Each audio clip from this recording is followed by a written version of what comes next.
the Seward Speed Shop. I'm Tanner McDonald, and I've been working with him since I was about yay tall. Yeah. I was actually born when I was born. My dad was working at a speed shop, so I was in a little baby carrier in the speed shop. So through and through, drag racer, love racing. We were sitting around at the end of the workday kind of deal, and scrolling on Facebook, and I came across Tom Kinney's Facebook page, and he had a flyer for the Ohana Reunion. And me, I've got Ohana written on my arm, tattoo. Ohana is a big part, family, love it. I'm like, dude, we should totally go to this race. And he's like, yeah, we just got back from California, mind you. We just got back from the empty engine battle. We just showed how much power we can build. Let's show that we can build it reliably. Let's build a car and let's drive it across the country. Let's show people that what we did at the empty engine battle wasn't just a dyno queen. You know, like we can build power that can be used in everyday use for air-cooled Volkswagens. It's a true drag race engine. It's capable of running 790s. We're confident of that. Here on our dyno, we built a little over 180 horsepower at really, really low RPMs. We weren't trying to kill it. After 2, maybe 3 days before we left, we had it on the dyno. Boom, slammed it in the car, and off we went.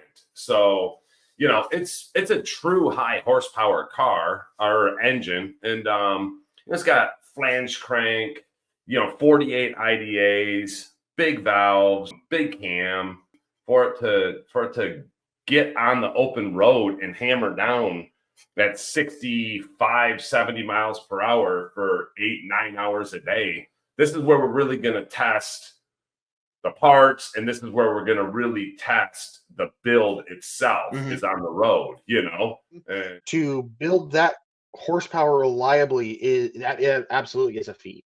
Yeah. So that the engine can evacuate the heat as fast as generating it, because you're generating a lot more heat than my 7076 is. That is impressive. And so we were very methodical when we built this. Obviously, we went with the 2074cc engine because of the project. Like that was just more the symbolism in it. But there was a lot of drag and drive aspects that went into this.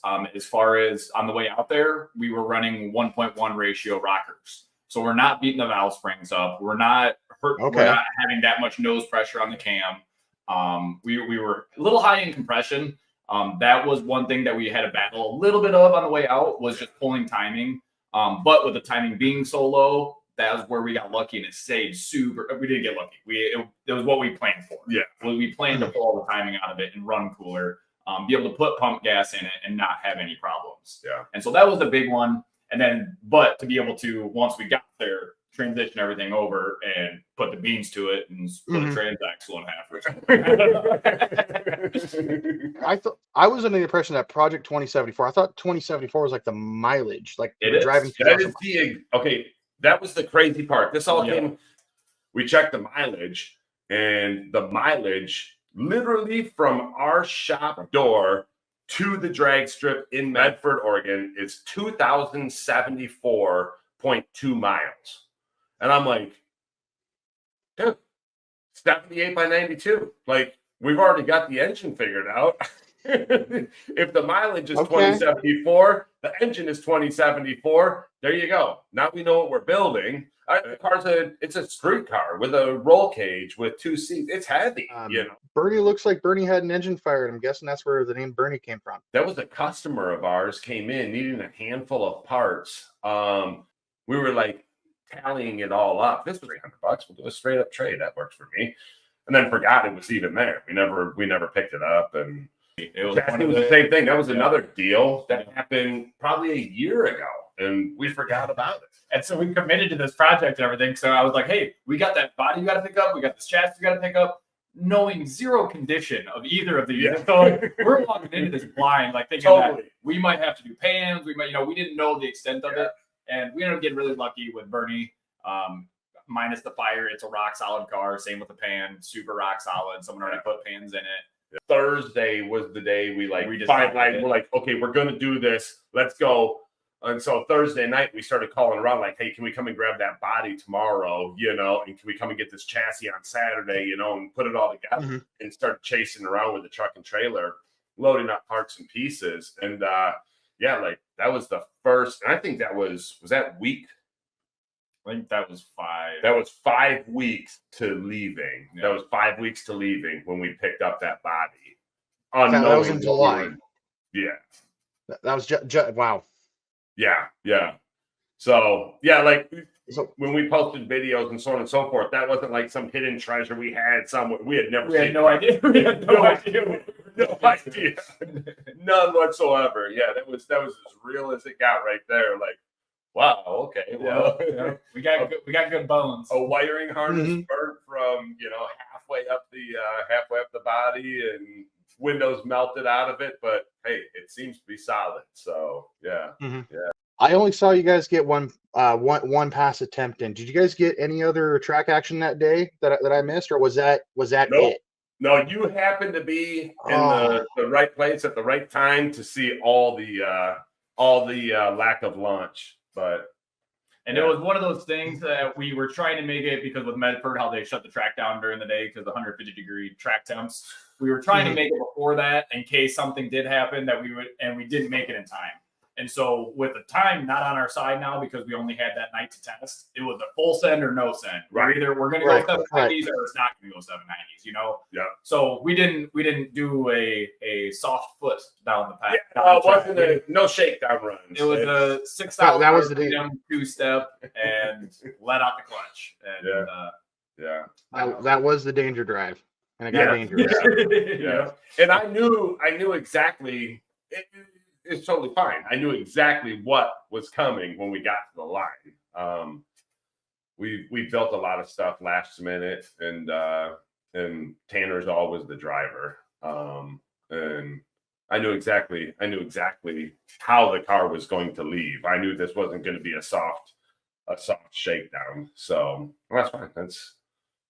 It's a race car. It was built for what it was going to do, and we're gonna drive it like one. Yeah, exactly. So yeah. So you got to see all of it. You got to see all of its time on the track. Wow. What was that feeling when you're in the car and I'm presuming you dumped the clutch and it just didn't go? The point of me letting up because I didn't sidestep. I didn't just let the clutch go. I let my foot come up with the clutch. And as soon as I got an inch off of it, I could feel the pinion literally walk up the ring gear. I felt the first, you can hear it. If you go back in slow-mo, the video, you can hear the first bog down, and then you can hear the pinion grab the ring gear and Bang. split it in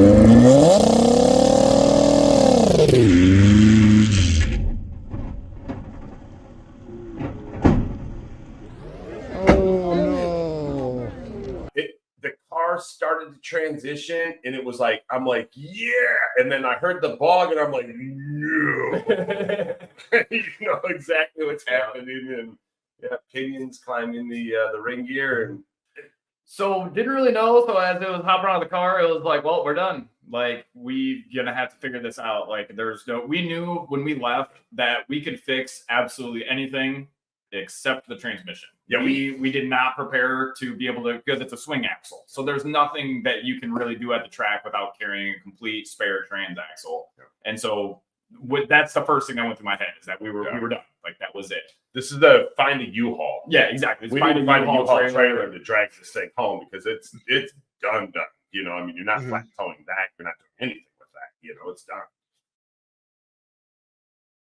This is Eric Bernal. I'm the driver of Secret Squirrel.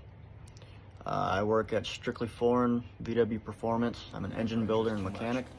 Long story short, I ended up having to go down I was racing in Irwindale, and I got invited to the MP Open House.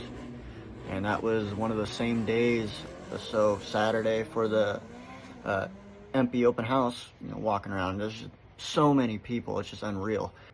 Really, Adam and Tanner, we kind of bumped into each other a little bit. I was inside doing just like a walk around, kind of checking out like the inside of MP. They do like shop tours. From that point, we kind of just reached over. I kind of introduced myself real quick. Hey, I'm Eric, and like kind of from that point, they asked, hey, are you planning on being in the Medford drag strip for like the Volks group? And I had complications to be down in Reading, and so from that point, we just kind of met in person real quick. from there, I was just totally interested in what they were doing afterward. They said that they were doing something, and I thought that was pretty cool. So I just like kept following them, seeing what they were doing. I was curious, and found out that they were building a full-on drag car from the ground up. They had basically nothing. They were starting from scratch. I mean, I've kind of done that. I built my drag car in 3.5 weeks from the ground up, paint, body, motor, everything. So I was like, that's pretty cool. They're going to build a drag car, and then they're going to go and they're going to drive it 2,074 miles. So yeah, like I said, I was down in Reading, and I was just kind of waiting for their first pass. You know, I was like, I'm fully invested. I hear on the live video they want to do like, you know, people are asking, you know, how hard are you going to leave and what's your tire pressure? And I'm like, ooh, tire pressure's a little low. Ooh, RPM's a little high, but I wasn't not going to tell them how to do it or what to do. And so I'm just kind of watching on live, and I see the tranny, you know, they go up and line up and they do like a little tire clean, burnout. Sounded good, you know, freaking RPMs were just past 6 grand when they left. And they go and line up, and it's just 2-step straight to just bad. It just exploded. So Yep. And then shortly, so we're assessing the situation, trying to figure out how to get the car off the track. And then that was when I believe either you or Alejandro was like, hey, someone's got a transaxle. And as soon as I heard that, I'm like, because we heard the story about the guy torching ahead, and I think it was a track owner welded it up, and then another guy went and machined it and everything like that. Yeah. And so I heard that, and I was like, and then once I heard someone had a transaxle, I'm like, are you serious? Like a whole, like, what? Yeah. Yeah. And then from there, we knew we had a lot of work ahead. Yeah, I think Alejandro said, hey, somebody in the live says, and it's Eric Bernal. Damon Deckard, impressive project. Nonetheless, congratulations on the build. And then Eric Bernal, you have an army behind you. Worst comes to worst, I have a stock spare trans end to end. I donate. I'll be back in town Sunday evening. Don't know your get home, but if need be, message me. Okay. All right. He says he's got a transaxle at his shop. And that's when you walked up to us and you're like, said you can get a trans. If Eric Bernal chatted that he can donate one, if it's accessible tonight, I just hop on my bus and get it. He'll go get it in Grants Pass, which is how far away? Less than an hour. We can R&R. This is so cool. My first thought was, you know, they drove all the way down. So I kind of just put myself in their shoes for a split second. You know, if I was going to be traveling that far, tranny exploded, had a tow bar, well, I'm screwed. You know, don't want to like put your burdens on anybody else. So how do you get home? like, who in the world is this guy? And who in the world is Bernal? Like, we've seen interactions with these people, but I mean, we don't, to this day, well, I think we met Eric at the empty engine battle. Then for him to all of a sudden just like, hey, I've got a transaxle and it's available. You just need to get it to the track. And then that's when you show up, and that's when I must have heard Alejandro read off Eric Bernal's chat. He was in Grants Pass, and Grants Pass was all of 20 minutes away. Right. So when it's just 20 minutes standing between a transmission and your bug's like, we'll just go get it. Let's go grab. Yeah. And then that's I mean, the car's not even off the track yet. Like, we can hear this chatter, we're trying to get the car, get the oil contained and so on and so forth. You're in your bus and we see you taking off. Like, you're rolling out, and we're like, this is ridiculous. Like, I've never seen something like this in my entire life. Like, well, I had a tranny that I knew nothing about. I knew that it was a shifting, driving tranny. I knew nothing about it. Know if it was 6 volt, didn't know gearing, didn't know anything. I knew worst comes to worst, they can use their tow bar and they could flat tow it home. Just making a victory run, or possibly breaking the tranny again, well, sweet. Whatever made them happy. They could have got a trailer at that point and trailered it home. Who cares what he shows up with? If it resembles a transaxle, I'm gonna be amazed, And and then we don't even have the engine. Maybe we have the engine out, but transmission not by the out. time he got back. Yeah. They located a transaxle before we were even pushed off the track. Dude was already hopping in his bus, and another guy was going to the shop to let it out. And Axle. there it is. Where? Coming in the high room. Woohoo! Yay! Look at this. Look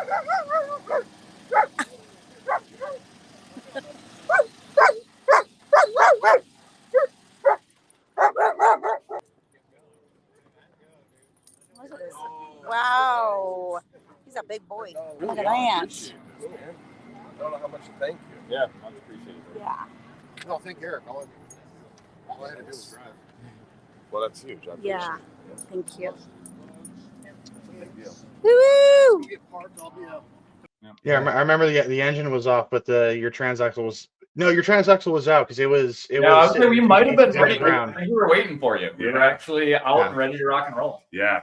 Yeah. And yeah. So basically from the time we broke to an hour and 15 minutes, hour and a half later, there's a transaxle sitting at the track for us. Like unreal. Totally unbelievable. Totally unbelievable. Yeah. And I know you guys were up till at least I gave up at about 2 a.m. and you guys I don't think we're done yet. Yeah, it was about you guys had this- 3:30 before we Yeah, called it a night. 3:30 we hung it up. We were I brought, and I don't know why, I brought one axle boot. I just threw it in the parts stash. I'm like, well, just grab one axle boot. If we had two, we could have finished it that night, but we had one, and we didn't want to go beating on motorhome doors at 3:15, 3:30 in the morning. So we decided to sleep for a couple of hours, and I think it was 6:30. We were back at it, and I mean, we had an axle boot within probably 10 minutes. I think we had 2 or 3.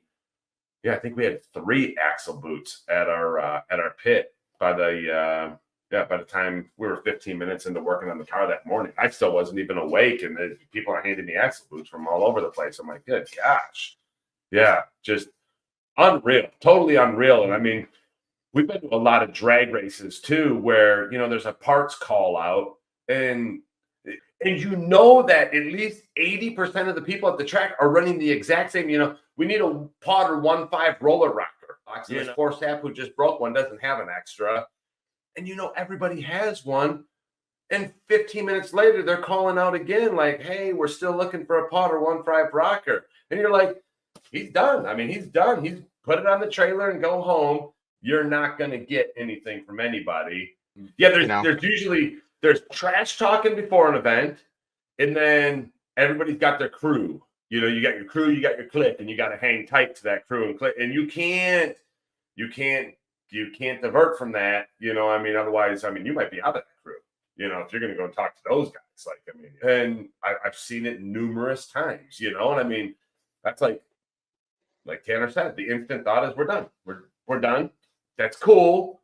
We came, we saw, we experienced, but we're done. I mean, we're going home. I mean, it's really bizarre. And then we go up there and like, hey, everybody's friends and everybody's helping everybody out. And this guy breaks something, and now there's like 10 guys over at his pit thrashing on his car. Well, their car still needs to be prepped for the next round. I'm like, what in the world is going on? It's just so crazy, like something you've never seen. Yeah, unreal, totally unreal. And 97 cars. It's been a long time since I've been to an air-cooled VW drag race and seen 97 cars. I mean, yeah, we're getting close to the like early mid-90s, early 2000s era of drag racing. Like it's headed in that direction, and I mean, it's going to happen. There's no question about it. Did you guys get to make another pass, or did you do your test drive and called it? Yeah. Did our test drive, and on the test drive, trans was gearing. It was stock trans, and it wasn't happy. And the last thing we needed was to not be able to plateau this thing back home. And so we both talked it over, and we're like, we did what we set out to do. We made it to Medford with a high performance engine, and like I said, enough power to split the trans in two. So and the engine's still running great. Which actually, we're going to be doing another video. We're going to take the engine out and be dynoing it and see how much horsepower it still makes, because we know it made 180 that's cool. left. And so it's going to be an ongoing thing. Yep. Yeah. Back it up, and the transmission's going back out to Ricky, and he's going to set it back up again and get it back to us before we have cold weather. And so we'll still be at the track this year. Okay. Yeah. Knocking down 790 passes. So yeah. The transmission that we got from Eric, Nothing wrong with it. I'm assuming probably a 437 ring and pinion. We were screaming at like 55, 60 miles per hour. We were up at like close to $4,000. So what's the point of going and making a pass in we're either going to run an 18-second pass just to make a pass. That's stupid. And what's the point of going and blowing up this transmission? We now have a ticket home. Like we brought our tow bar with us, and so we could just hook it up and go. Like, so it made more sense to do it that way, you know. Just as this whole plan was kind of coming to fruition, Wyotech reached out and they basically just sent out a mass email to all their graduates and wanting to know where you're at now. Like, have you used your education? Half the kids that I went to Wyotech with aren't even in the industry anymore. And so reached back out to them. And I'm like, actually, we are going to be passing right by not too long with our next crazy project. Love to be able to stop by and kind of check out the campus, see if things have changed, and always wanted to be able to motivate kids. Our industry is hurting as far as the high performance industry, as far as the next generation coming up. And so if there's anything I could do to speak to these kids to stick with what you're doing here, what you're doing is good. You're getting the roots to be able to do something extraordinary with something in the motorsports industry. And so that was my goal with it, was to be able to just talk to some of the kids. It was definitely a step out of my comfort zone. I am not a public speaker. I can talk one-on-one to just about anybody, but when I got like 200 eyeballs looking at me, my palms were a little sweaty, and it wasn't until we started talking about the competition engine that we spun it to 10 grand, and all the kids were like, "What? You spun a Volkswagen to 10,000?" And then that was when I was like, "Okay," I broke the ice, and then I just had fun talking. At this point, what are the chances that you guys are going to come back to the West Coast next year? 100%. So we are definitely. That's what I want to hear. We are definitely coming again next year. Only thing is now what we set out to do this time is not what we're going to be setting out to do for this next one. We are all about one-upping ourselves, one-upping what we can do, what we can make of things. This car will go to the track. It'll run 790s. Burney will be coming back, but it's still kind of in talks as far as what we're going to do, but it's going to be another awesome saga to the story that happened. It's going to be the 2.0 for sure, and there'll be a reason it's a 2.0. You said, Tanner, you have Ohana tattooed on your arm. What does Ohana mean to you guys now after experiencing that reunion? You go first. Yeah. You know, everybody has their whole own version of what it means. As you know, it holds a lot of power, a lot of mana. I have a couple of different stories I wanted to tell you. How do I describe it? First of all, it means a blood family. Then it's Sanai, which is adopted family. Yeah, absolutely. Kind of what I set it out to be. So when Ohana became a big part of my life, when I had family that's always been here in town, moved far away. Then it becomes helping one and all to be successful like a true family. It's not having the part and then just walking pit to pit, and you know, you get it from those guys that, man, it seems like it's the same guys that always have the right part for me. One of them was from one of our Volks group races where my good friend Dave Casperson and my other good friend. I have truly walked into an amazing Ohana, the fellowship of the car. My other good friend Kyle Hutchins raced each other. Well, Kyle beat Dave and Kyle's car broke. The cool part about it was Dave loaned Kyle his car to keep going and doing rounds. That's the first example of Ohana. Preserve the sport of drag racing, Volkswagen drag racing, as it's been under fire. So the Ohana brings back that family first mindset where, yeah, the racing becomes a bonus. So, you know, throughout your life, you know, you adopt and you get adopted in the Ohana as, you know, life goes on. Last race, I saw Kyle Hutchins in 4 different pits helping people with their transmissions. And so that's something that I was like, if it's anything along the lines of how I look at Ohana, and it was like to a T, is what you would, like I said, a family reunion. Like Ohana is also seeing your fellow racer in need of some help and helping them work on their transaxle or their engine until 2-3 in the morning, just so they can race the next day. Where we just take care of our own. We make sure everybody's included. You know, no one is left out or left behind.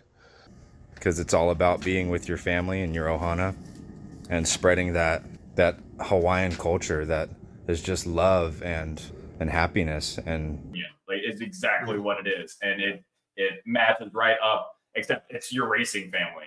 My favorite kind of family. The racing family. Yeah, exactly. Doesn't get any better. That's Ohana to me. Also, I was blessed to do a gender reveal burnout this year.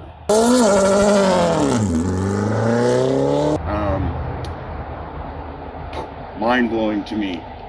Some of us are fortunate and we get to go to, 5, 6, 7, 10 events in a year, and we get to travel around and go to these events.